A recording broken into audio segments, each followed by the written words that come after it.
Chapter 3. In Leipzig there were two higher class schools, one called St. Thomas's School, and the other, and the more modern, St. Nicholas's School. The latter at that time enjoyed a better reputation than the former. So there I had to go, but the council of teachers before whom I appeared for my entrance examination at the new year, 1828, thought fit to maintain the dignity of their school by placing me for a time in the upper third form, whereas at the Creuse Grammar School in Dresden I had been in the second form.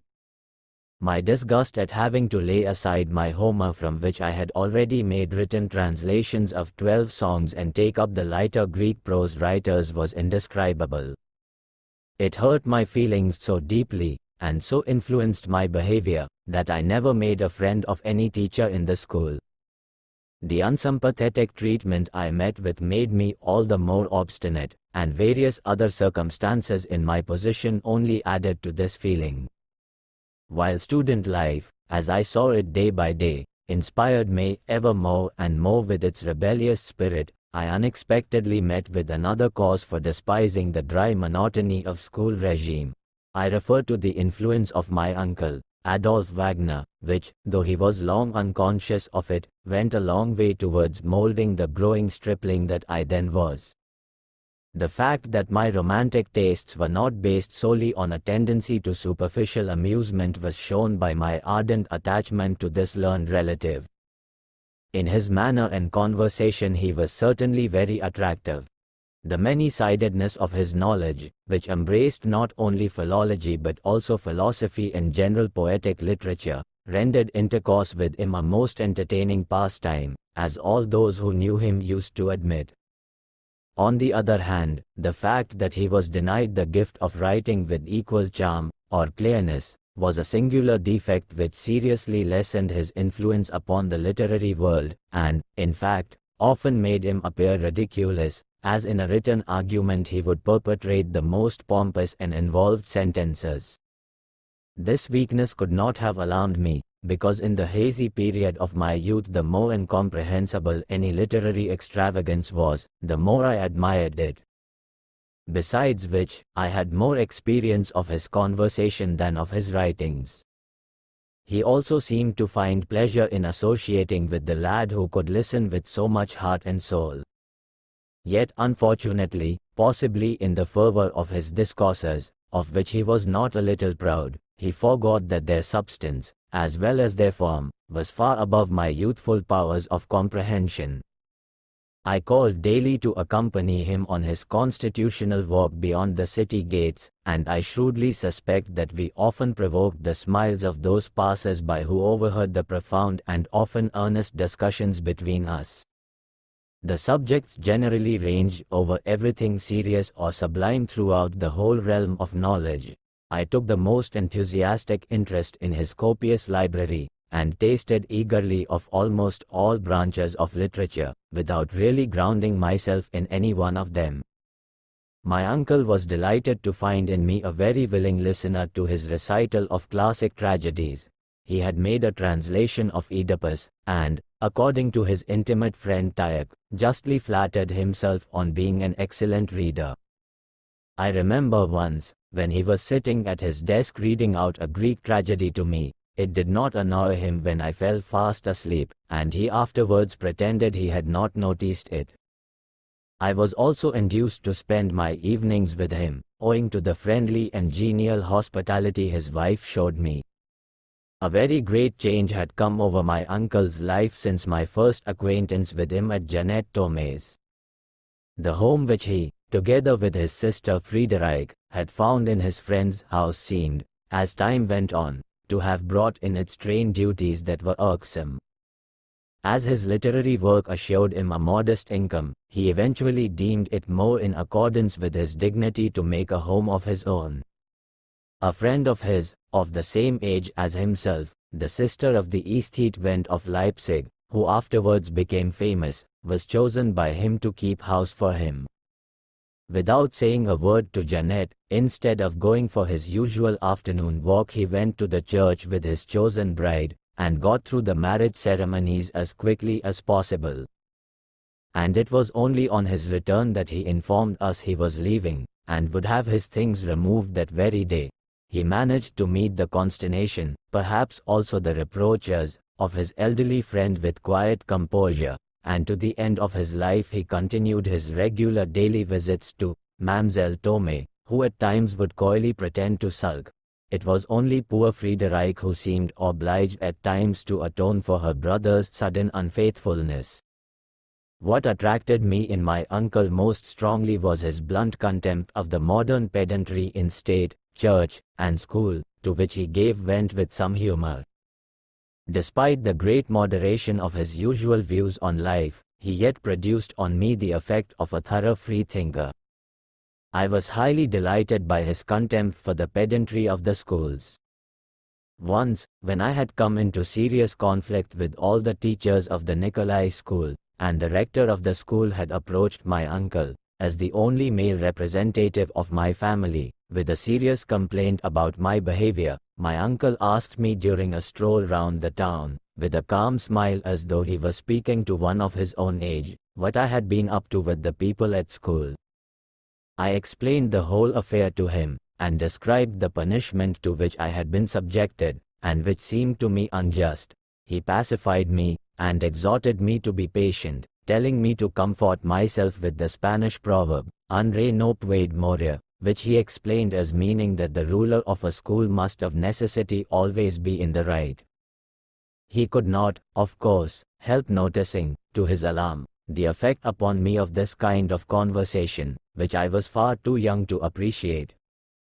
Although it annoyed me one day, when I wanted to begin reading Goethe's Faust, to hear him say quietly that I was too young to understand it, yet, according to my thinking, his other conversations about our own great poets, and even about Shakespeare and Dante, had made me so familiar with these sublime figures that I had now for some time been secretly busy working out the great tragedy I had already conceived in Dresden.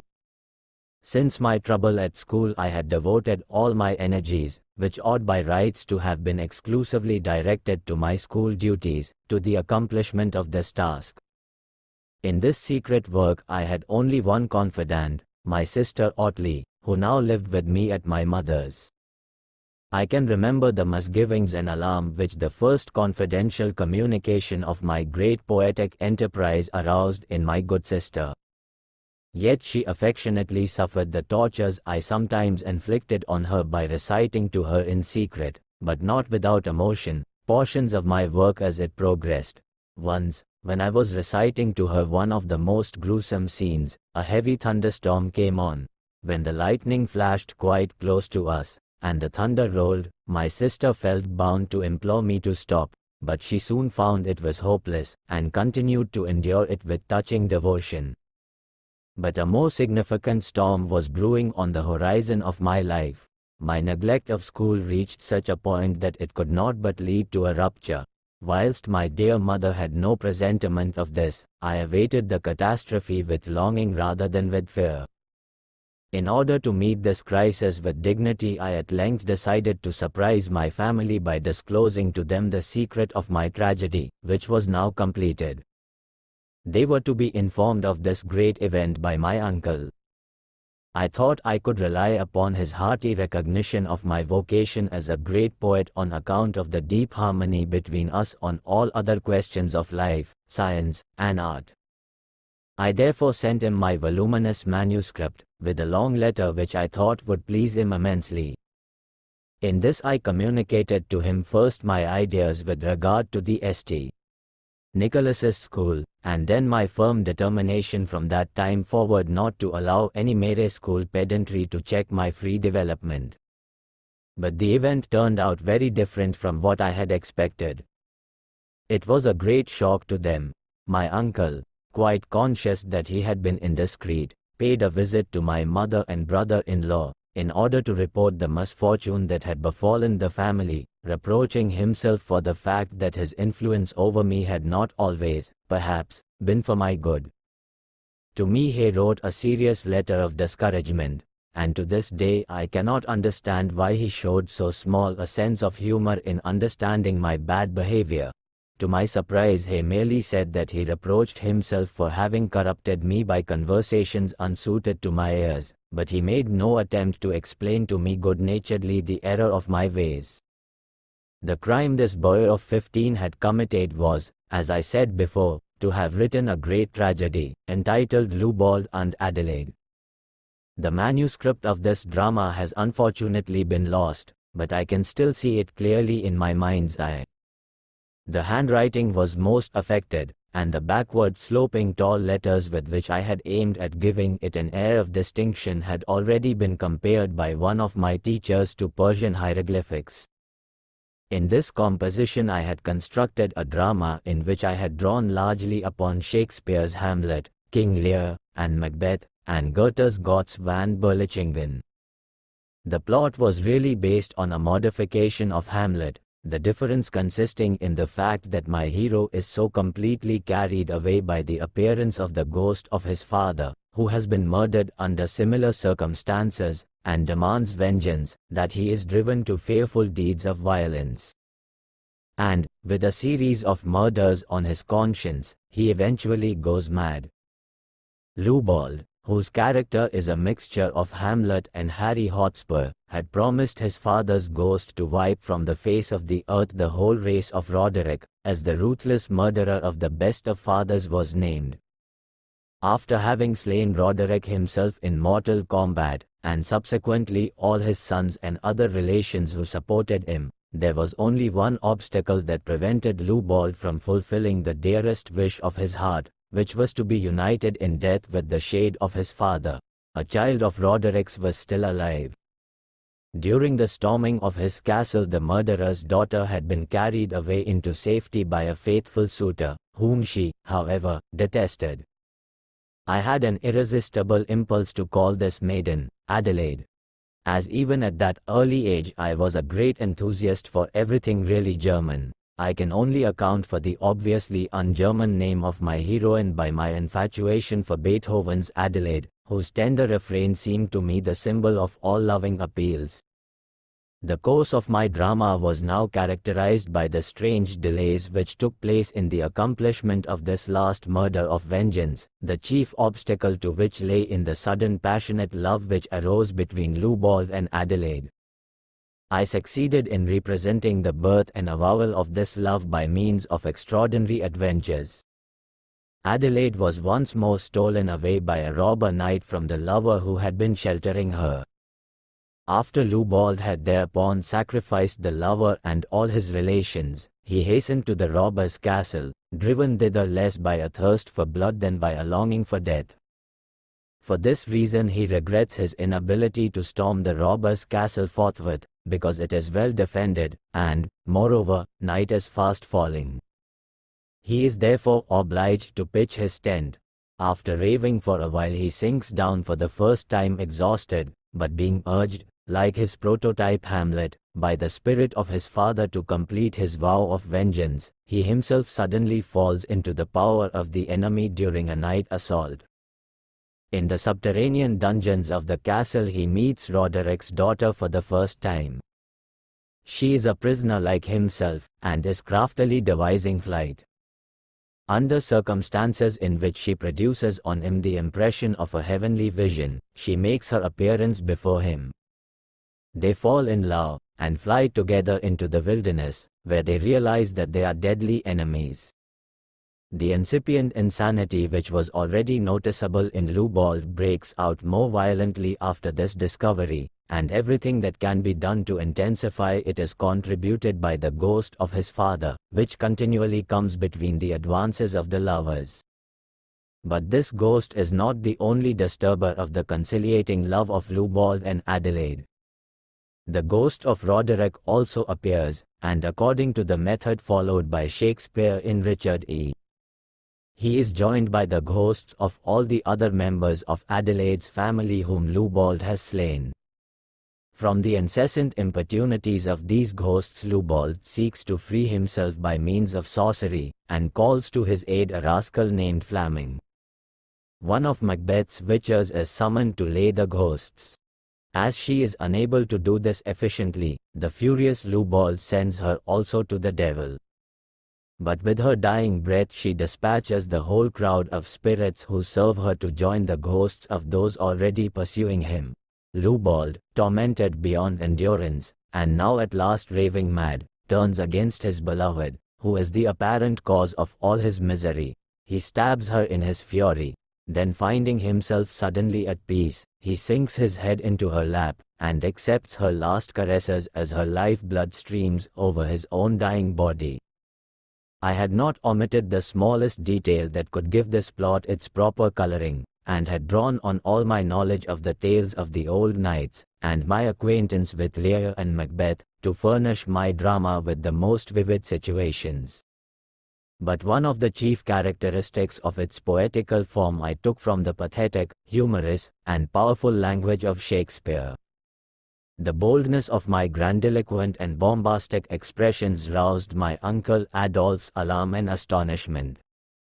He was unable to understand how I could have selected and used with inconceivable exaggeration precisely the most extravagant forms of speech to be found in Lear and Gott's von Berlichingen. Nevertheless, even after everybody had deafened me with their laments over my lost time and perverted talents, I was still conscious of a wonderful secret solace in the face of the calamity that had befallen me.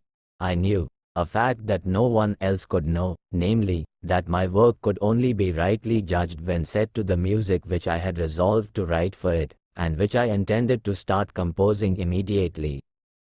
I must now explain my position with respect to music hitherto. For this purpose I must go back to my earliest attempts in the art. In my family 2 of my sisters were musical. The elder one, Rosalie, played the piano, without, however, displaying any marked talent. Clara was more gifted, in addition to a great deal of musical feeling, and a fine rich touch on the piano. She possessed a particularly sympathetic voice, the development of which was so premature and remarkable that, under the tuition of Miksch, her singing master, who was famous at that time, she was apparently ready for the role of a prima donna as early as her 16th year, and made her debut at Dresden in Italian opera as Cenerentola, in Rossini's opera of that name. Incidentally, I may remark that this premature development proved injurious to Clara's voice, and was detrimental to her whole career. As I have said, music was represented in our family by these 2 sisters. It was chiefly owing to Clara's career that the musical conductor C. M. von Weber often came to our house. His visits were varied by those of the great male soprano Sassroli. And in addition to these 2 representatives of German and Italian music, we also had the company of Miksch, her singing master. It was on these occasions that I as a child first heard German and Italian music discussed, and learned that anyone who wished to ingratiate himself with the court must show a preference for Italian music, a fact which led to very practical results in our family council. Clara's talent, while her voice was still sound, was the object of competition between the representatives of Italian and German opera. I can remember quite distinctly that from the very beginning I declared myself in favor of German opera. My choice was determined by the tremendous impression made on me by the 2 figures of Sassroli and Weber. The Italian male soprano, a huge pot-bellied giant, horrified me with his high effeminate voice, his astonishing volubility, and his incessant screeching laughter. In spite of his boundless good nature and amiability, particularly to my family, I took an uncanny dislike to him. On account of this dreadful person, the sound of Italian, either spoken or sung, seemed to my ears almost diabolical, and when, in consequence of my poor sister's misfortune, I heard them often talking about Italian intrigues and cabals, I conceived so strong a dislike for everything connected with this nation that even in much later years I used to feel myself carried away by an impulse of utter detestation and abhorrence. The less frequent visits of Weber, on the other hand, seemed to have produced upon me those first sympathetic impressions which I have never since lost. In contrast to Sassroli's repulsive figure, Weber's really refined, delicate, and intellectual appearance excited my ecstatic admiration. His narrow face and finely cut features, his vivacious though often half-closed eyes, captivated and thrilled me. Whilst even the bad limp with which he walked, and which I often noticed from our windows when the master was making his way home past our house from the fatiguing rehearsals, stamped the great musician in my imagination as an exceptional and almost superhuman being.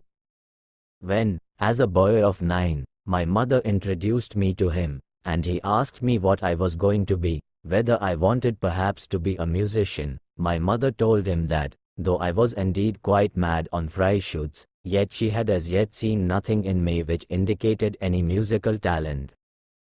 This showed correct observation on my mother's part. Nothing had made so great an impression on me as the music of Freischütz, and I tried in every possible way to procure a repetition of the impressions I had received from it, but, strange to say, least of all by the study of music itself. Instead of this, I contented myself with hearing bits from Freischütz played by my sisters. Yet my passion for it gradually grew so strong that I can remember taking a particular fancy for a young man called Spies, chiefly because he could play the overture to Freischütz, which I used to ask him to do whenever I met him. It was chiefly the introduction to this overture which at last led me to attempt, without ever having received any instruction on the piano, to play this piece in my own peculiar way, for, oddly enough, I was the only child in our family who had not been given music lessons. This was probably due to my mother's anxiety to keep me away from any artistic interests of this kind in case they might arouse in me a longing for the theatre. When I was about 12 years old, however, my mother engaged a tutor for me named Human, from whom I received regular music lessons, though only of a very mediocre description. As soon as I had acquired a very imperfect knowledge of fingering, I begged to be allowed to play overtures in the form of duets, always keeping Weber as the goal of my ambition. When at length I had got so far as to be able to play the overture to Freischütz myself, though in a very faulty manner, I felt the object of my study had been attained, and I had no inclination to devote any further attention to perfecting my technique. Yet I had attained this much. I was no longer dependent for music on the playing of others. From this time forth I used to try and play, albeit very imperfectly, everything I wanted to know. I also tried Mozart's Don Juan, but was unable to get any pleasure out of it, mainly because the Italian text in the arrangement for the piano placed the music in a frivolous light in my eyes, and much in it seemed to me trivial and unmanly. I can remember that when my sister used to sing Zerlinen's ariet, Batti, Batti, Ben Masetto, the music repelled me, as it seemed so mawkish and effeminate. On the other hand, my bent for music grew stronger and stronger, and I now tried to possess myself of my favorite pieces by making my own copies. I can remember the hesitation with which my mother for the first time gave me the money to buy the scored paper on which I copied out Weber's Lützow's Jugd, which was the first piece of music I transcribed. Music was still a secondary occupation with me when the news of Weber's death and the longing to learn his music to Oberon fanned my enthusiasm into flame again. This received fresh impetus from the afternoon concerts in the Grosser Garten at Dresden, where I often heard my favorite music played by Zillmann's town band, as I thought, exceedingly well. The mysterious joy I felt in hearing an orchestra play quite close to me still remains one of my most pleasant memories. The mere tuning up of the instruments put me in a state of mystic excitement. Even the striking of fifths on the violin seemed to me like a greeting from the spirit world which, I may mention incidentally, had a very real meaning for me. When I was still almost a baby, the sound of these fifths, which has always excited me, was closely associated in my mind with ghosts and spirits. I remember that even much later in life I could never pass the small palace of Prince Anthony, at the end of the Ostra Allee in Dresden, without a shudder. For it was there I had first heard the sound of a violin, a very common experience to me afterwards. It was close by me, and seemed to my ears to come from the stone figures with which this palace is adorned, some of which are provided with musical instruments. When I took up my post as musical conductor at Dresden, and had to pay my official visit to Morgenroth, the president of the concert committee, an elderly gentleman who lived for many years opposite that princely palace, it seemed odd to find that the player of fifths who had so strongly impressed my musical fancy as a boy was anything but a supernatural spectre. And when I saw the well-known picture in which a skeleton plays on his violin to an old man on his deathbed, the ghostly character of those very notes impressed itself with particular force upon my childish imagination.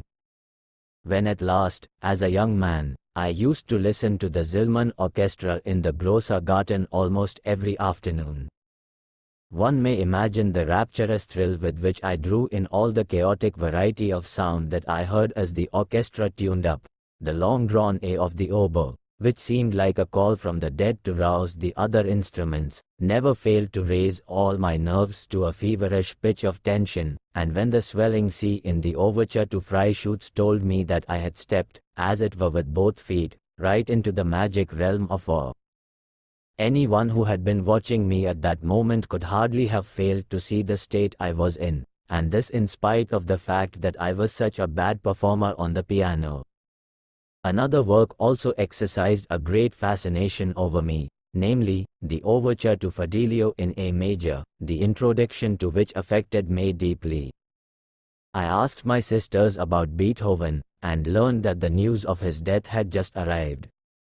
Obsessed as I still was by the terrible grief caused by Weber's death, this fresh loss, due to the decease of this great master of melody, who had only just entered my life, filled me with strange anguish, a feeling nearly akin to my childish dread of the ghostly fifths on the violin. It was now Beethoven's music that I longed to know more thoroughly. I came to Leipzig, and found his music to Egmont on the piano at my sister Louisa's. After that I tried to get hold of his sonatas.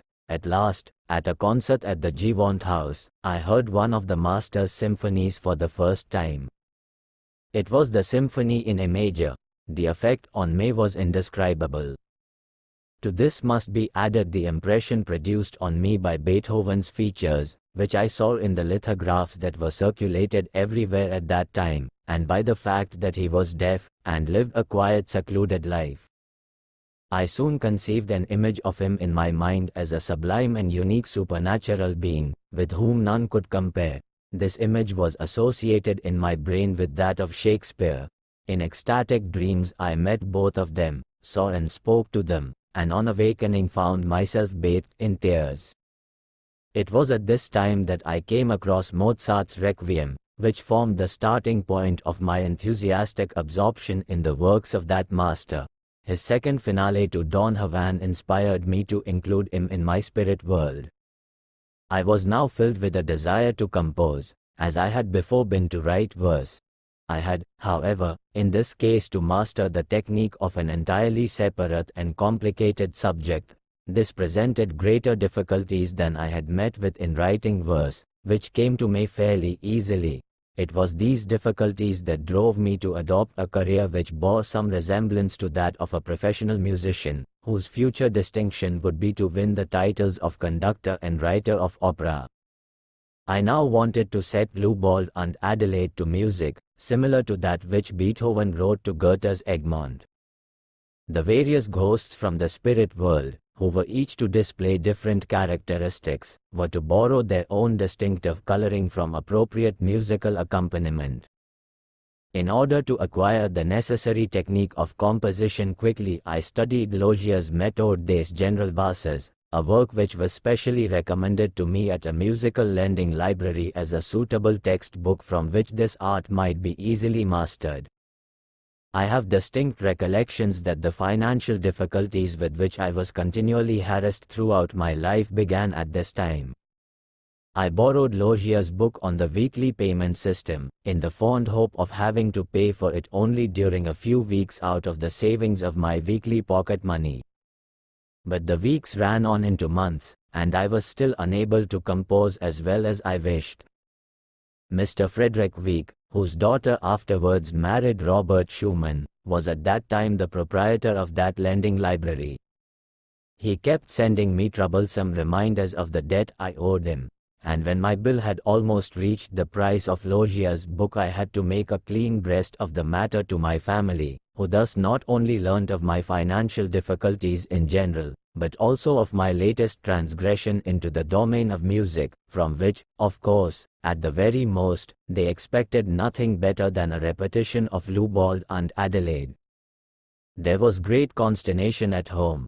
My mother, sister, and brother-in-law, with anxious faces, discussed how my studies should be superintended in future, to prevent my having any further opportunity for transgressing in this way. No one, however, yet knew the real state of affairs at school, and they hoped I would soon see the error of my ways in this case as I had in my former craze for poetry. But other domestic changes were taking place which necessitated my being for some little time alone in a house at Leipzig during the summer of 1829, when I was left entirely to my own devices. It was during this period that my passion for music rose to an extraordinary degree. I had secretly been taking lessons in harmony from G. Müller, afterwards organist at Altenburg, an excellent musician belonging to the Leipzig orchestra. Although the payment of these lessons was also destined to get me into hot water at home later on, I could not even make up to my teacher for the delay in the payment of his fees by giving him the pleasure of watching me improve in my studies. His teaching and exercises soon filled me with the greatest disgust, as to my mind it all seemed so dry. For me music was a spirit, a noble and mystic monster, and any attempt to regulate it seemed to lower it in my eyes. I gathered much more congenial instruction about it from Hoffmann's Fantasiestücken than from my Leipzig orchestra player. And now came the time when I really lived and breathed in Hoffmann's artistic atmosphere of ghosts and spirits. With my head quite full of Kreisler, Crespel, and other musical spectres from my favorite author, I imagined that I had at last found in real life a creature who resembled them, this ideal musician in whom for a time I fancied I had discovered a second Kreisler was a man called Flax. He was a tall, exceedingly thin man, with a very narrow head and an extraordinary way of walking, moving, and speaking, whom I had seen at all those open-air concerts which formed my principal source of musical education. He was always with the members of the orchestra, speaking exceedingly quickly, first to one and then the other. For they all knew him, and seemed to like him. The fact that they were making fun of him I only learned, to my great confusion, much later. I remember having noticed this strange figure from my earliest days in Dresden, and I gathered from the conversations which I overheard that he was indeed well known to all Dresden musicians. This circumstance alone was sufficient to make me take a great interest in him. But the point about him which attracted me more than anything was the manner in which he listened to the various items in the program. He used to give peculiar, convulsive nods of his head, and blow out his cheeks as though with sighs. All this I regarded as a sign of spiritual ecstasy. I noticed, moreover, that he was quite alone, that he belonged to no party, and paid no attention to anything in the garden save the music. Whereupon my identification of this curious being with the conductor Kreisler seemed quite natural. I was determined to make his acquaintance, and I succeeded in doing so. Who shall describe my delight when, on going to call on him at his rooms for the first time, I found innumerable bundles of scores. I had as yet never seen a score. It is true I discovered, to my regret, that he possessed nothing either by Beethoven, Mozart, or Weber. In fact, nothing but immense quantities of works, masses, and cantatas by composers such as Steckel, Stamitz, Steibelt, etc., all of whom were entirely unknown to me. Yet Flax was able to tell me so much that was good about them that the respect which I felt for scores in general helped me to overcome my regret at not finding anything by my beloved masters. It is true I learned later that poor Flax had only come into the possession of these particular scores through unscrupulous dealers, who had traded on his weakness of intellect and palmed off this worthless music on him for large sums of money. At all events, they were scores, and that was quite enough for me. Flax and I became most intimate. We were always seen going about together, I, a lanky boy of 16, and this weird, shaky Flagpole. The doors of my deserted home were often opened for this strange guest, who made me play my compositions to him while he ate bread and cheese. In return, he once arranged one of my airs for wind instruments, and, to my astonishment, it was actually accepted and played by the band in Kinchi's Swiss chalet. That this man had not the smallest capacity to teach me anything never once occurred to me. I was so firmly convinced of his originality that there was no need for him to prove it further than by listening patiently to my enthusiastic outpourings. But as, in course of time, several of his own friends joined us, I could not help noticing that the worthy Flax was regarded by them all as a half-witted fool. At first this merely pained me, but a strange incident unexpectedly occurred which converted me to the general opinion about him. Flax was a man of some means, and had fallen into the toils of a young lady of dubious character who he believed was deeply in love with him. One day, without warning, I found his house closed to me, and discovered, to my astonishment, that jealousy was the cause. The unexpected discovery of this liaison, which was my first experience of such a case, filled me with a strange horror. My friend suddenly appeared to me even more mad than he really was. I felt so ashamed of my persistent blindness that for some time to come I never went to any of the garden concerts for fear I should meet my charm Chrysler. By this time I had composed my first sonata in D minor. I had also begun a pastoral play, and had worked it out in what I felt sure must be an entirely unprecedented way. I chose Goethe's Laune der Verliebten as a model for the form and plot of my work. I scarcely even drafted out the libretto, however, but worked it out at the same time as the music and orchestration, so that, while I was writing out one page of the score, I had not even thought out the words for the next page. I remember distinctly that following this extraordinary method, although I had not acquired the slightest knowledge about writing for instruments, I actually worked out a fairly long passage which finally resolved itself into a scene for 3 female voices followed by the air for the tenor. My bent for writing for the orchestra was so strong that I procured a score of Don Juan, and set to work on what I then considered a very careful orchestration of a fairly long air for soprano. I also wrote a quartet in D major after I had myself sufficiently mastered the alto for the viola, my ignorance of which had caused me great difficulty only a short time before, when I was studying a quartet by Haydn. Armed with these works, I set out in the summer on my first journey as a musician. My sister Clara, who was married to the singer Wolfram, had an engagement at the theatre at Magdeburg, whither, in characteristic fashion, I set forth upon my adventure on foot. My short stay with my relations provided me with many experiences of musical life. It was there that I met a new freak, whose influence upon me I have never been able to forget. He was a musical conductor of the name of Kuhnlein, a most extraordinary person. Already advanced in years, delicate and, unfortunately, given to drink, this man nevertheless impressed one by something striking and vigorous in his expression. His chief characteristics were an enthusiastic worship of Mozart and a passionate depreciation of Weber. He had read only one book, Goethe's Faust, and in this work there was not a page in which he had not underlined some passage, and made some remark in praise of Mozart or in disparagement of Weber. It was to this man that my brother-in-law confided the compositions which I had brought with me in order to learn his opinion of my abilities. One evening, as we were sitting comfortably in an inn, old Kuhnlein came in, and approached us with a friendly, though serious manner. I thought I read good news in his features, but when my brother-in-law asked him what he thought of my work, he answered quietly and calmly, "There is not a single good note in it." My brother-in-law, who was accustomed to Kunlin's eccentricity, gave a loud laugh which reassured me somewhat. It was impossible to get any advice or coherent reasons for his opinion out of Kunlin.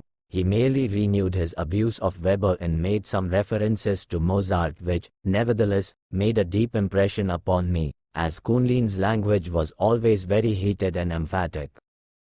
On the other hand, this visit brought me a great treasure, which was responsible for leading me in a very different direction from that advised by Kunlin. This was the score of Beethoven's Great Quartet in A-flat major, which had only been fairly recently published, and of which my brother-in-law had a copy made for me. Richer in experience, and in the possession of this treasure, I returned to Leipzig to the nursery of my queer musical studies. But my family had now returned with my sister Rosalie, and I could no longer keep secret from them the fact that my connection with the school had been entirely suspended, for a notice was found saying that I had not attended the school for the last 6 months. As a complaint addressed by the rector to my uncle about me had not received adequate attention, the school authorities had apparently made no further attempts to exercise any supervision over me, which I had indeed rendered quite impossible by absenting myself altogether. A fresh council of war was held in the family to discuss what was to be done with me. As I laid particular stress on my bent for music, my relations thought that I ought, at any rate, to learn one instrument thoroughly. My brother-in-law, Brockhaus, proposed to send me to Hummel, at Weimar, to be trained as a pianist, but as I loudly protested that by music, I meant composing, and not playing an instrument, they gave way, and decided to let me have regular lessons in harmony from Müller, the very musician from whom I had had instruction on the sly some little while before, and who had not yet been paid. In return for this I promised faithfully to go back to work conscientiously at St. Nicholas's school. I soon grew tired of both. I could brook no control, and this unfortunately applied to my musical instruction as well. The dry study of harmony disgusted me more and more, though I continued to conceive fantasias, sonatas, and overtures, and work them out by myself. On the other hand, I was spurred on by ambition to show what I could do at school if I liked. When the upper school boys were set the task of writing a poem, I composed a chorus in Greek, on the recent War of Liberation. I can well imagine that this Greek poem had about as much resemblance to a real Greek oration and poetry, as the sonatas and overtures I used to compose at that time had to thoroughly professional music. My attempt was scornfully rejected as a piece of impudence. After that I have no further recollections of my school. My continued attendance was a pure sacrifice on my side, made out of consideration for my family. I did not pay the slightest attention to what was taught in the lessons, but secretly occupied myself all the while with reading any book that happened to attract me. As my musical instruction also did me no good, I continued in my willful process of self-education by copying out the scores of my beloved masters, and in so doing acquired a neat handwriting, which in later years has often been admired. I believe my copies of the C minor symphony and the Ninth Symphony by Beethoven are still preserved as souvenirs. Beethoven's Ninth Symphony became the mystical goal of all my strange thoughts and desires about music. I was first attracted to it by the opinion prevalent among musicians, not only in Leipzig but elsewhere, that this work had been written by Beethoven when he was already half mad.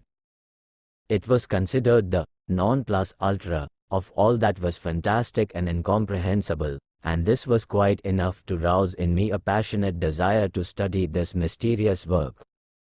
At the very first glance at the score, of which I obtained possession with such difficulty, I felt irresistibly attracted by the long-sustained pure fifths with which the first phrase opens. These chords, which, as I related above, had played such a supernatural part in my childish impressions of music, seemed in this case to form the spiritual keynote of my own life. This, I thought, must surely contain the secret of all secrets, and accordingly the first thing to be done was to make the score my own by a process of laborious copying.